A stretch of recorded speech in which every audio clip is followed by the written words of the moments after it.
Welcome to Veterans Archives, where we are dedicated to preserving the stories of our nation's heroes. We hope you enjoy this story.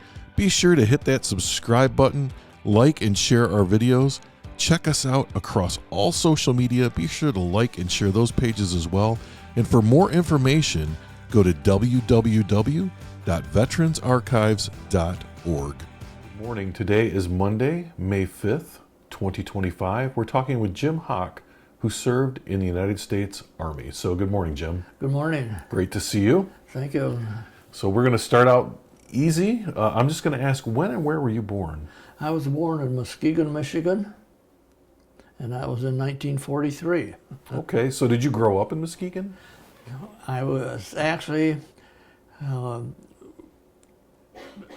a large family, and my mother and my real father separated, and I wound up being adopted into another family, and my adoptive parents and I basically grew up around Belding, Michigan, on a farm, and that's where I was basically raised, out around Belding. Okay, so were you just a baby when you were adopted out? I was probably about 2 years old. Uh-huh. My parents that adopted me couldn't have any children, and they were neighbors to the lady that had me, and she had too many children to take care of, and wanted to know if they wanted to adopt me, and they did. So you got to go grow up on a farm then? Yes, I did. Yeah. What was that like for you? It was very interesting. We had a lot of animals and stuff, and when I was 13 years old, my father got very sick, and I did all the planting, all the harvesting. I ran that farm all by myself, 13 years old. Wow. My mother come out one day, I was trying to change a plowshare, and I was using some language I probably shouldn't have been. She just turned around and walked back into the house. So if he's old enough to do that, he's old enough to vet.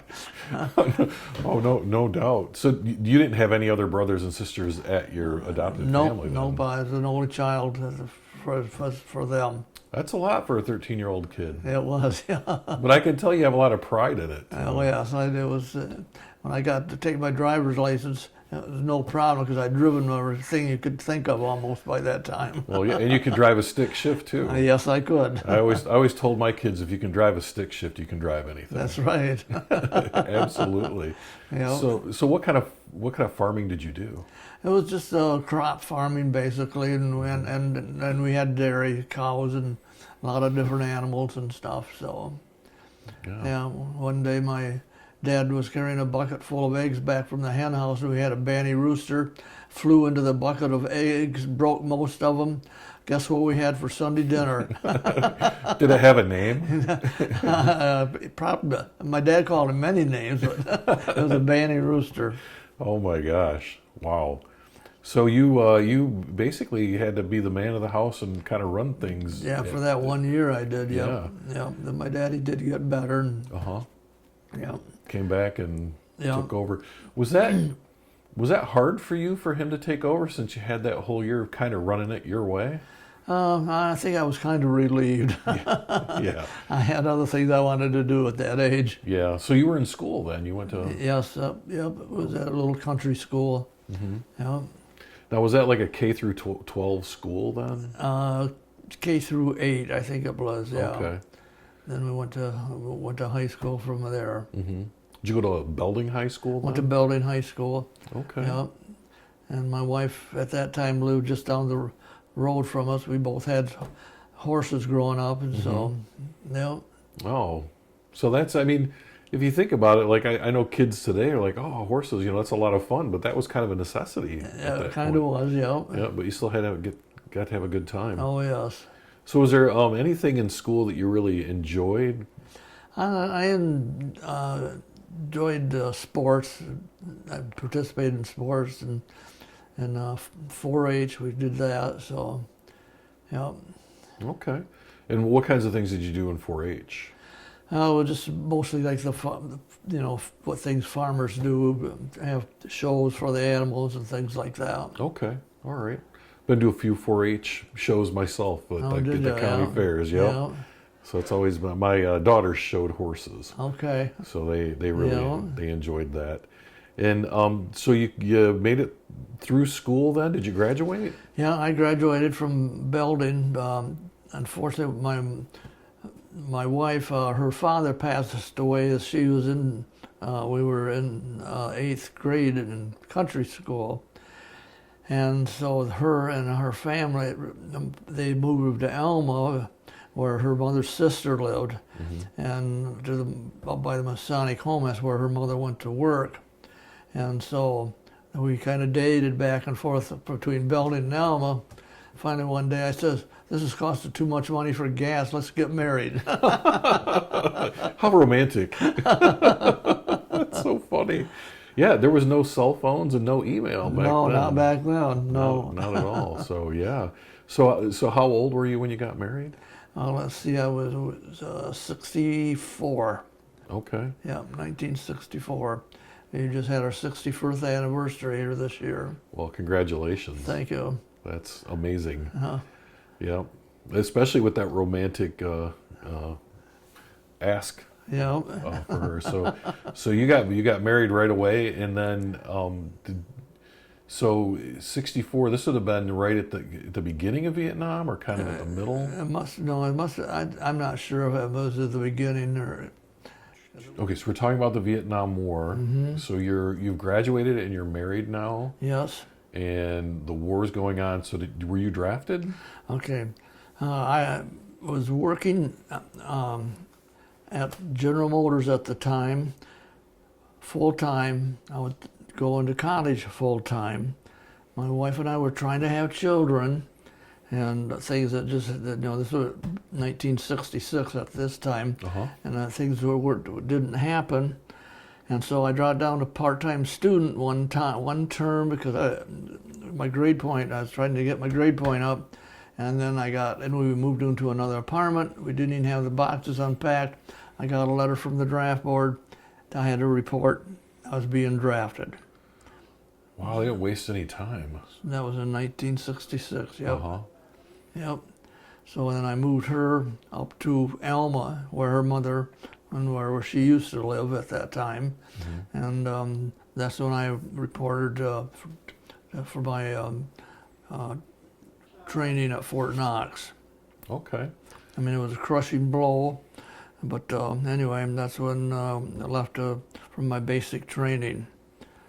Then once I got my basic training done, that's when I learned I was being sent to Fort Sam Houston to be a medic. Okay. I want to ask a couple questions, though, before we get too far in, and that is, what was it like for you in basic training? You grew up on a farm, and so you clearly weren't afraid of a hard day's work. No. But what was it like getting there, and how was that for you? I think it just felt like the freedom was taken away because, I couldn't do everything I wanted to do at that time. And I was, like I said, I was going to college and everything. And it was kind of hard type of life to live with after being married and being responsible adults and everything, to be treated like they have to treat some people. So one time we was out on a patrol, and this guy ahead of me, big tall guy, kept getting out of step, and the sergeant was screaming at me, kick him. I says, I'm not going to kick him. He'll turn around and kill me. Oh, then the sergeant kicked me about twice, and I went down on my knees. Then I started kicking that guy ahead of me. Anyway, lived through it. Yeah, lessons learned, right? Yes. Yeah. So you graduate basic training, and then you head off to Fort Sam. Yep, Fort Sam Houston. I was shocked because I thought of all the training I had. I was school. I was studying business administration. I thought, well, maybe I'll get an office job. Yeah. Well, that didn't work. They moved. I still think they thought, well, he's going to college. He's smart enough to be a medic. And I think that's part of the reason I got there.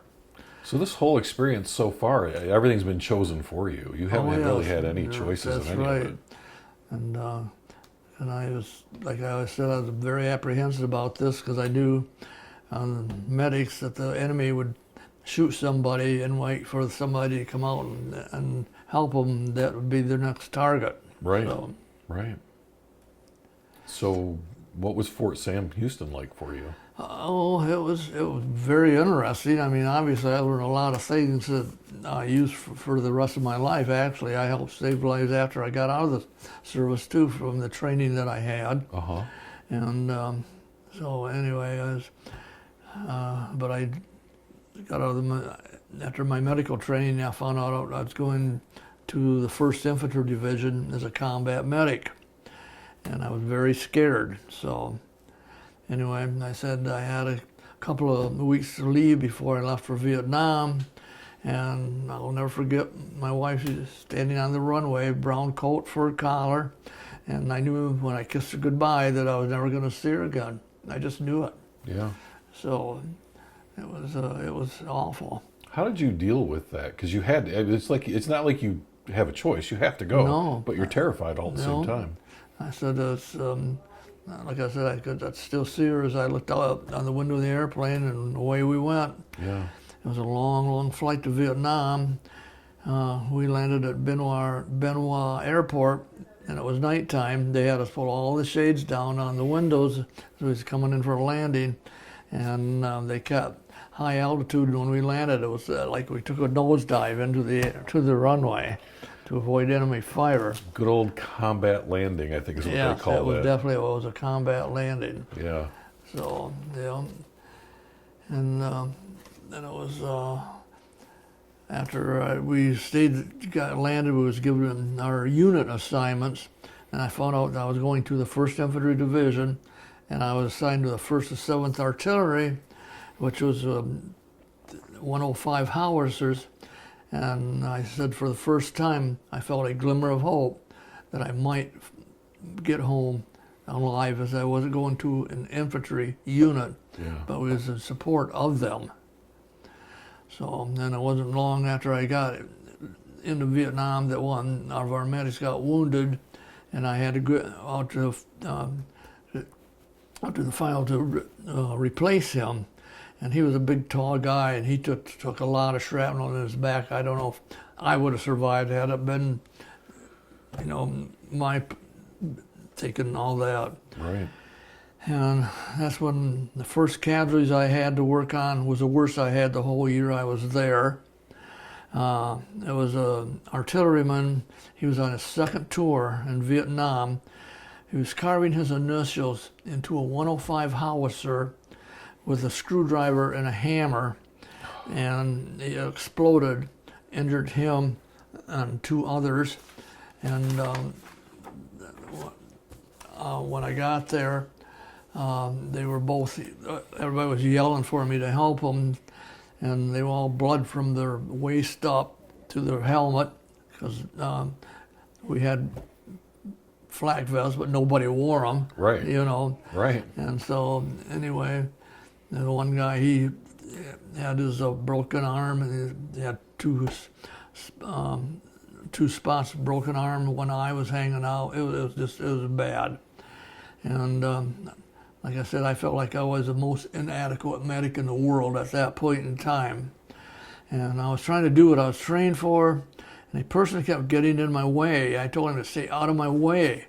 And I did not know there was a field hospital just down the road from us. After I told him to get out of my way, he told me that he was a doctor. Oh. And so we worked together, got the injured out, airlifted to another hospital. And anyway, afterwards, he started talking to me and told me all the things that I did good. He said I did a good job, and he actually gave me the confidence that I needed at that point. That got me through the rest of the year. And so we spent about 9 months of the whole year out in the field. We'd go out and we'd go back to base camp once in a while to get rearmed and get supplies and stuff. And so anyway, Zion was our base camp. That's where we went back. And apparently my performance with my first casualties impressed the doctor I worked for. as I was promoted to a Spec 5 specialist, and I only had 11 months in the Army. That's pretty quick. Yeah, that was quick. You must have done something right. Yeah. And I had one medic who worked for me who was what they call a conscientious objector. Yes. They didn't believe in the war and refused to carry weapons. However, he was drafted. He answered his country's call, and he was a very good medic. And and I'll never forget, if we were set near a village at nighttime, it was fairly easy to tell if we're going to get hit that night because all the lights in the village would be on. We could almost knew that something was going to happen. Uh-huh. And so we had tents to stay in as well as we had bunkers to get into if we did come under attack. One night we had set up and we were told we had to get out of the area we was at, so we had to go reset up again. And I was so tired, I slept in a bunker with my head actually laying in a puddle of water. Because I never would sleep real well until I heard the cooks making noise getting breakfast. Then that's when I could fall back asleep. And one of our worst attacks happened when some Vietnamese women set an ammo dump on fire in Lai Khe. And I mean, there was explosions all over the place. Mm-hmm. And I saw them carry out one of the women who was killed had set the fire. She had a water blister on her back that covered, put her all over her back, but she was dead. Yeah. And I knew there was people in the ammo dump. Finally convinced the MPs to let me and another medic to enter into the ammo dump area. And so, even though the things were still burning, we found some men in a bunker who were afraid to come out. I finally told the sergeant, I said, get these guys out of here and get them safe. And they got out and they all survived. And I was put in by my sergeant for that, actually for a Silver Star Award, but he was just getting ready to retire from the Army, and I saw the paperwork, but somehow it got lost, and it never happened. That happens. Yeah, so, and we did have some fun times. I'll never forget, I saw Bob Hope Christmas show. He and Raquel Welch and Barbara McNair were on the stage.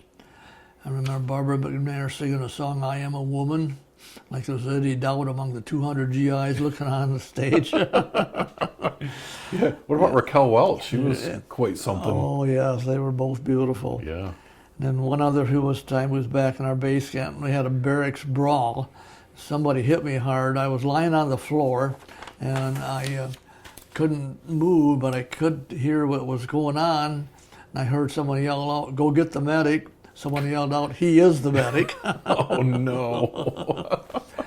Anyway, What was the cause of the brawl, you know? I don't know. Everybody got back. Everybody was drinking too much, and after spending weeks out in the field, and anyway. Just blowing off some steam and beating up the medic, right? I don't know. We always enjoyed getting letters from home. Linda and I'd send those little tape things back. We'd send tapes back at home to each other, and so. And one day, Saigon was coming at a fierce attack one time. I went to a store in Benoit and bought a set of China dinnerware, which I sent home on the ship. Not one piece got chipped or anything. Came through perfect. So anyway, and then one day I was in our medical building when I heard a helicopter approaching, and all of a sudden I heard an abnormal noise and an explosion. And what happened, the rotor came off the helicopter, cut the back end of it off, and it fell right into the building next to us. And the people in the building, they survived, but everyone on the helicopter were killed. And there was 3 people on that helicopter that had their suitcases and was catching a ride to the airport to come home because their tour was done. They were all killed. Yeah. And so I'll never forget, as my tour was almost done, I had 6 months left to go to the Army. They said if I extended there for 3 months in Vietnam, I could get out early. And I said, I don't want to stay here 3 more minutes. Get me on a plane to come home. Yeah. And so anyway, when I was getting ready to come home, I was astounded that we were told not to wear our uniform to the airport, as protesters would call us baby killers, spit and throw things at us. And I just never I just never understood that. Anyway, my last assignment in the Army was at Fort Hamilton in Brooklyn, New York. It was a chaplain's base, school base. And my wife came out with me, and we had an enjoyable experience as we got a lot of free tickets to the Broadway plays and baseball games. And I don't know, I just feel so blessed to have made it home as a medic. My medical training has helped me save other lives over the years. One was my daughter at one time who was choking. And so that's pretty much it. So did she show up in the brown coat with the fur collar when you saw her again, your wife? When I came home? Yeah. I was just curious. I don't remember. You were just probably so happy to be home. You don't even. I it was, doesn't even matter. Yeah. So you, how many kids did you have? Well, then afterward we adopted our first daughter. Then we had two of our own. So three children altogether. Three altogether. Yeah. So I'd like to talk a little bit about what you did after you got home, if that's all right. Okay. Well, fortunately, being with the war going on in GM and stuff, I got to keep my seniority kept going on there, and so I went back and I got an associate degree. I just didn't. I don't know. I just didn't have the urge to go to school after I got back as much as I did before. And because I had a good job at GM, it was real good paying, and I had a lot of good experiences there. One time I was responsible for trying out a new engine assembly line in Italy. And so I was in charge of getting the planes, all the parts over there. And we got over there and was waiting for the parts to be delivered at where we were at. But there was a soccer game going on, and these two Italians, they didn't want to miss the soccer game, so they took my plane to the wrong airport. And then I had to truck everything from the airport back to the place where you was. They have their priorities over there, right? Yes, they do. So anyway, I had some very good experience working for GM. Like I said, I had 39 years in when I retired. And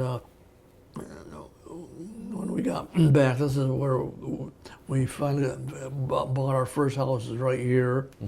And we were the third house out here at the time. And so we've loved it out here, and so you've lived here in this house since really since you got back. Then. Yeah, pretty much. Yeah. Wow. So, this house was pretty expensive back then. It was $17,000. I remember when I bought my first house, my father-in-law almost lost his mind because it was just so expensive. But it's that's how it works, right? That's right. Yeah, absolutely. Yep, the world keeps on turning. It does, it does. So can you tell me a little bit about your children and what they're doing now? Well, my one child, she lives up by Grayling, and she works up there. She's divorced. In fact, unfortunately, all three of my kids are divorced. My next daughter, she works at the Red Cross here in Lansing, and she's been there for many, many years. And she's with the love of her life right now. They're not married, but he's been very, very ill. So she's working hard to support him. And our son, he lives near the high school here in Portland. He works for Gordon's Food in Brighton, but he loves living here. So he drives back and forth every day. Oof, that's a drive. So, but between that, we got a lot of great grandkids and great-grandkids, and we just love them. Oh, that's great. Yeah. That's great. And you said you just celebrated your 61st anniversary. Yeah. So things seem to be turning out for you. Oh, yes. I was curious.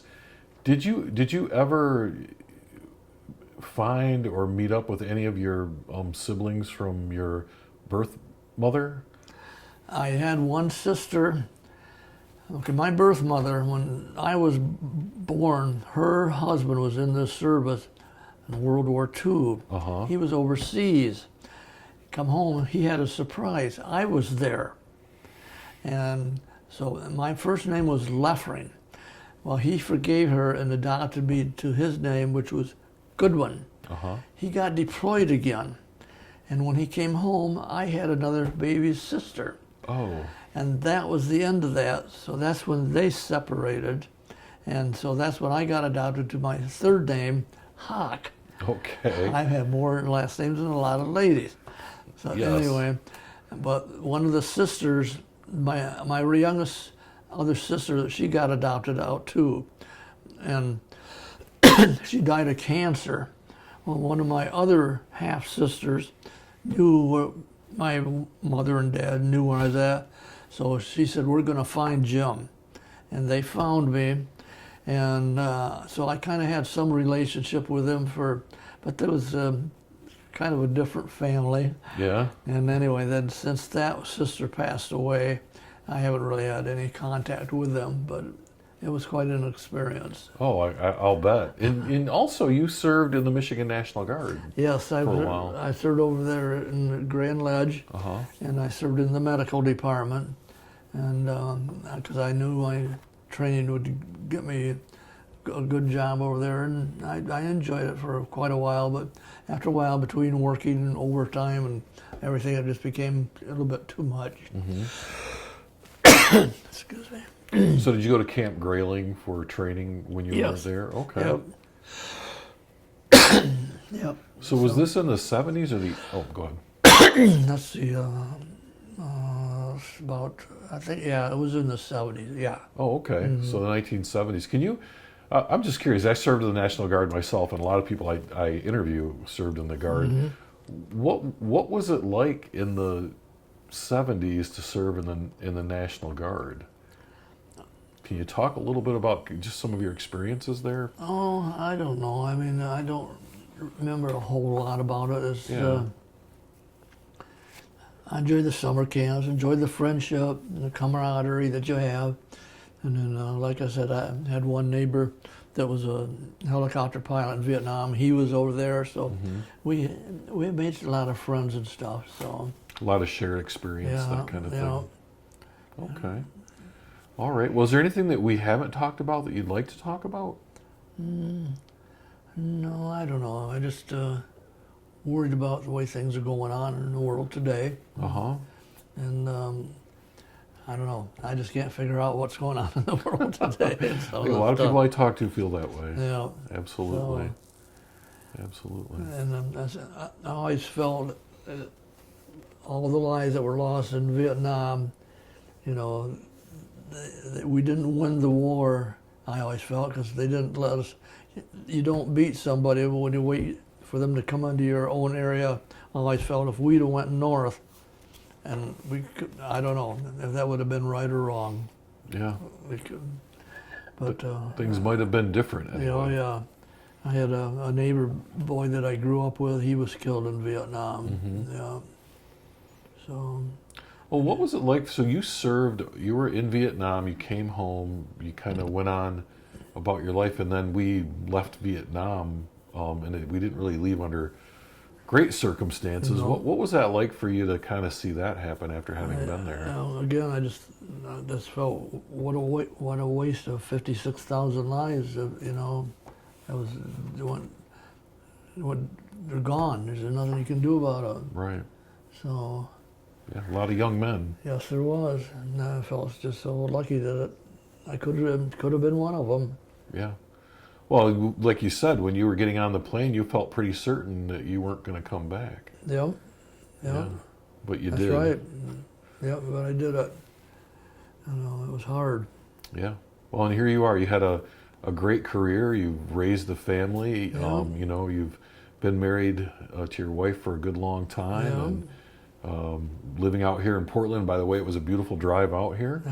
The only really question I have left is, you know, for someone listening to your story years from now, what message would you like to leave for them? Just feel lucky that you're in a country that you're free to follow your dreams. Just keep following your dreams. Don't give up. Well, that's what you did, right? Yeah. All right. Well, thanks for taking time out on a Monday morning to talk with me, Jim. Thank you for being here. Enjoyed it. You're welcome. Thank you for watching Veterans Archives. We hope you enjoyed this veteran story. Please be sure to hit that subscribe button, like and share our videos, as well as checking us out on social media. We're on Facebook and TikTok, LinkedIn, X, and Instagram. Be sure to check out those pages, share, and like. And for more information about what we do, go to www.veteransarchives.org.